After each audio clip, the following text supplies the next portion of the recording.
Grandma, Mommy says her tummy hurts. Help. Around 9 p.m., I held my breath as I received a call from my 5-year-old granddaughter. "Can I talk to Mommy?" When I said that, my daughter, on the other end of the line, said, "It hurts. It hurts, Mom." My daughter's voice sounded weak. For my usually strong and resilient daughter to say this, the pain must have been severe. I called Dad too, but he said he's drinking and told me to do whatever I want. It's just unbelievable to leave behind his sick wife and toddler and to go drinking. I was utterly appalled at what kind of person he could be, but there was no time to dwell on that. I quickly called an ambulance, and I hopped into a taxi and headed straight to my daughter's house. After about 15 minutes, I arrived at my daughter's house. Inside, despite it being winter, there was no heating on, and the room was cold. My daughter, perhaps trying to bear the pain, was curled up and whimpering, while my granddaughter was crying and gently stroking her back.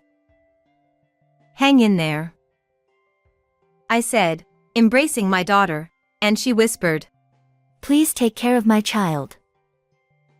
Then, she lost consciousness. "Where's the ambulance? Hurry up and help my daughter." After about 5 minutes, the ambulance finally arrived, but it felt like a very long time. And on that day, I lost my beloved daughter. I'm Nancy, a 62-year-old housewife. My husband, whom I supported for many years, passed away 3 years ago, and now I spend my days feeling lonely. However, my daughter Meg lives about a 15-minute drive away, and she often comes to visit with my granddaughter Ashley, which helps ease the loneliness a bit. My 5-year-old granddaughter, who resembles my daughter when she was young, is obedient, kind, and really adorable. Meg's husband is named Thomas, and they met as colleagues at the company where she worked and got married. He gave off an impression of being dependable and manly, so I thought he was the perfect person to entrust my quiet daughter to. However, looking back now, I realize I should have taken more time to truly understand his character. After getting married, at Thomas's insistence, Meg chose to become a housewife and support her husband. They seemed to be living happily for about a year after their marriage. However, things started to change in Thomas's attitude around the time Meg got pregnant and Ashley, my granddaughter, was born. He became what you might call a husband wears the pants, acting arrogantly and leaving all childcare responsibilities to Meg while he did nothing, which is quite uncommon behavior among young people these days. One day, my daughter came over looking lonely and shared her concerns with me. "Mom, I might not be able to come over as often as before." "What's wrong? Is something going on?" It turns out that the amount of money my son-in-law gives for expenses keeps decreasing, and now he only gives $500 a month. With my granddaughter Ashley growing up rapidly, the cost of food is increasing, and she also needs to buy clothes for her. So, my daughter has been cutting down on her own food expenses, but now even the bus fare to come to our house has become a burden. Come to think of it, she always used to eat voraciously whenever she came over. Yet strangely, she seemed to be losing weight every time we met. It felt odd to me. I asked her about it many times, but no matter how many times I asked, my daughter insisted that everything was fine. From her demeanor, I secretly worried about her. Since then, I started giving her money and even delivering food to her. However, it was challenging to intervene in their marital issues, so all I could do was to encourage her to contact me anytime she needed. But, I should have taken on the role of the villain and spoken up to my son-in-law at that time. If my husband were alive, he surely would have done so. I still deeply regret my decision at that time, and it weighs heavily on my heart to this day. One cold winter night, around 9 p.m., I received a call from my 5-year-old granddaughter. Grandma, Mommy says her tummy hurts. Please help. When I asked to talk to her mom, my daughter asked for help in a weak voice. Given that my daughter has always been resilient since she was young, she must be in a lot of pain. Dad went out drinking. I called him, but he's not coming home. My granddaughter told me that. Despite her young age of 5, she's trying her best to help her mother. I felt frustration towards such careless behavior from my son-in-law. But now is not the time for dwelling on that. Grandma's coming right away. Everything will be okay. I arranged for an ambulance, hopped into a taxi, and arrived at my daughter's house in about 15 minutes. The ambulance hadn't arrived yet, and as I hurried into my daughter's house, I noticed there was no heating on despite the cold winter weather. My daughter was suffering on the floor, while my granddaughter, in her pajamas, was crying beside her, saying, Mommy, Mommy. A 5-year-old child wouldn't have been able to turn on the heating. I took off my coat and put it over my granddaughter to keep her warm. Granddaughter, Grandma, please help Mommy. I lifted my daughter up in my arms. Hang in there, I said to her. Please take care of my child. After she said that, she stopped responding to my calls. She became breathless, and even though I wasn't a doctor, it was obvious we didn't have much time. After about 5 minutes, the ambulance finally arrived. It was only 5 minutes, but it felt incredibly long, and I was terribly anxious. In the end, my daughter was taken to the hospital unconscious. During that time, I tried to contact my son-in-law multiple times but couldn't reach him. What on earth is he doing at a time like this? Thanks to the dedicated efforts of the doctors at the hospital, Meg regained consciousness temporarily. Meg? Can you hear me? Both Ashley and I are here. Mommy, Mommy. Mom, please, help Ashley. Take her away from Thomas and the diary. Eh? What? I couldn't quite catch it clearly, so I waited for my daughter to speak again, but she lost consciousness once more, and that was the last time she woke up. They told me that when she fell down the stairs, she suffered a severe blow to her abdomen, causing internal organ damage. If the treatment had been administered a bit earlier, she might have survived. In front of my daughter, who would never smile again, I was overwhelmed with grief to the point where I couldn't stand. And my daughter's last words, "Help Ashley, take her away from Thomas and the diary," got me worried. Grandma, Mommy won't wake up. Mommy. All I could do was to hold Ashley tight as she refused to leave her mother, whose body is now cold. After a while, when my granddaughter calmed down, I gently asked her what had happened. Apparently, Meg had been teaching Ashley how to use the speed dial on the phone to call her dad, Grandma, and her close friends in case of an emergency. You did so well. I'm so proud of you. I praised my granddaughter for being able to make the call, but Ashley just shook her head and kept crying. And gradually, through Ashley's words, the shocking truth began to unfold. I was left speechless by what I learned. What should I do now? But for Meg and Ashley's sake, I can't just keep grieving. The next morning, I finally received a call from my son-in-law on my daughter's phone. Meg? Does your stomach ache better? She passed away.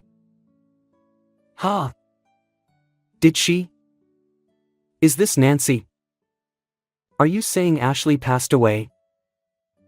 Son-in-law misunderstood and panicked, thinking that my granddaughter had passed away. It's not Ashley, it's my daughter Meg who passed away.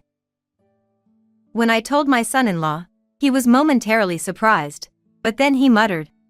Thank goodness it wasn't Ashley. The way he spoke, as if his own wife didn't matter at all, made me tremble with anger. I will never forgive him. I waited for a time when my son-in-law wasn't around and used my daughter's key to enter the house. I searched for my daughter's diary and found it in a drawer of the closet. As I read its contents, I was shocked and my anger grew even stronger. 3 days later, my son-in-law greeted the mourners at the funeral with a straight face, shedding fake tears. It's all my fault for not being there because of work. I'm sorry, Meg. My son-in-law, lying shamelessly about being at work when he was actually out drinking. The mourners seemed to sympathize with Thomas, saying it's a pity for him to suddenly lose his wife even though their daughter was still young. During this time, Ashley refused to go near her father and insisted on staying close to me, never wanting to leave my side. Poor thing, she clenches her fists with tears in her eyes. Even though she's only 5 years old, it seemed like she understands that she'd never see her mother again. Perhaps Thomas was asked by the attendees about why his daughter wasn't by his side. He approached us, but as soon as he did, Ashley stiffened and clung to me tightly. Come to Daddy. No, Daddy is scary. As my son-in-law forcefully pulled Ashley's arm and she resisted, I pulled my granddaughter closer to me. If she doesn't want to go, there's no need to force her. Nancy, I'd appreciate it if you didn't spoil Ashley. I'm her father. Feeling the chillingly cold glare in his eyes, I clenched my fists, knowing I couldn't let Ashley anywhere near Thomas. I firmly retorted. Just before Meg passed away, she told me to help Ashley and to keep her away from you. Why do you think she said that? What? Thomas gasped for a moment and then looked at me with a probing gaze. Meg said that? Did she say anything else? Perhaps he was worried about the truth coming to light, but I felt it was too soon to reveal everything. I decided to expose his lies in front of more witnesses. At that moment, the start of the funeral was announced by the officiant, and Thomas reluctantly returned to his seat. Ashley stayed close to me, refusing to leave my side, and sat next to me. Looking around the funeral hall, I noticed many colleagues from the company where Meg had worked before she got married to Thomas. They were all genuinely saddened to bid farewell to Meg. The way my daughter had always treated everyone with kindness was remembered, and tears welled up once again. Why couldn't I have helped her sooner? I feel so powerless. I was frustrated and overwhelmed, and I felt like I was about to go crazy. But then, my granddaughter Ashley tightly held my hand. Amidst the sadness, the funeral proceeded, and my son-in-law stood up to deliver the eulogy. My wife fell down the stairs and suffered a severe blow to her abdomen. I can't believe something like this could happen from such a small accident. We were a happy couple, and never had a single argument. Meg, please come back. He put on a passionate performance, his face turning red, his voice trembling, and tears streaming down his cheeks. His convincing acting moved the mourners to tears as well. Then, Ashley, who had been sitting quietly beside me, suddenly stood up and pointed at her father. Liar.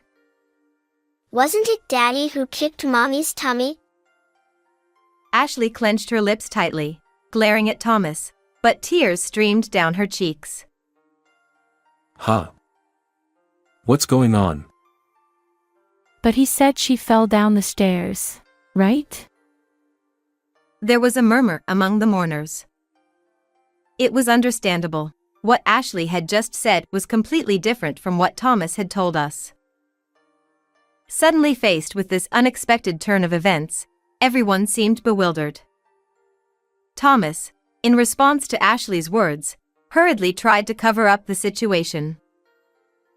Ashley, are you upset because Mommy was gone when Daddy was at work? But you shouldn't tell lies. Daddy kicked Mommy and pushed her down the stairs. Then Daddy went somewhere.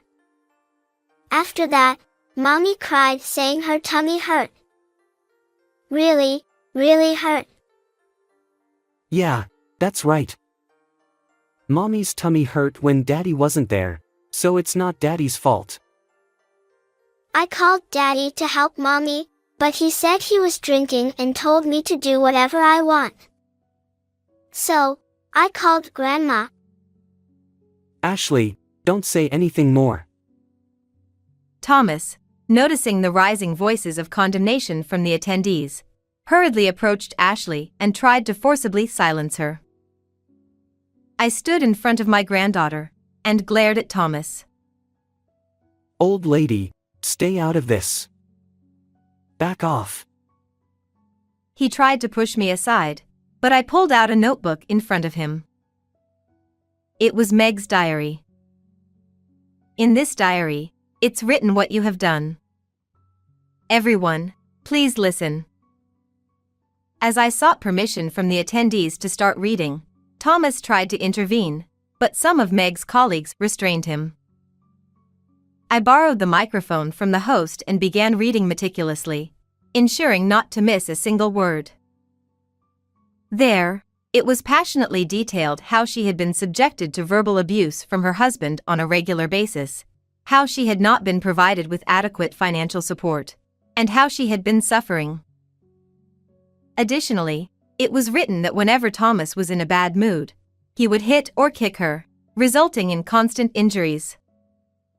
The description of such suffering was so painful to read that it became almost unbearable.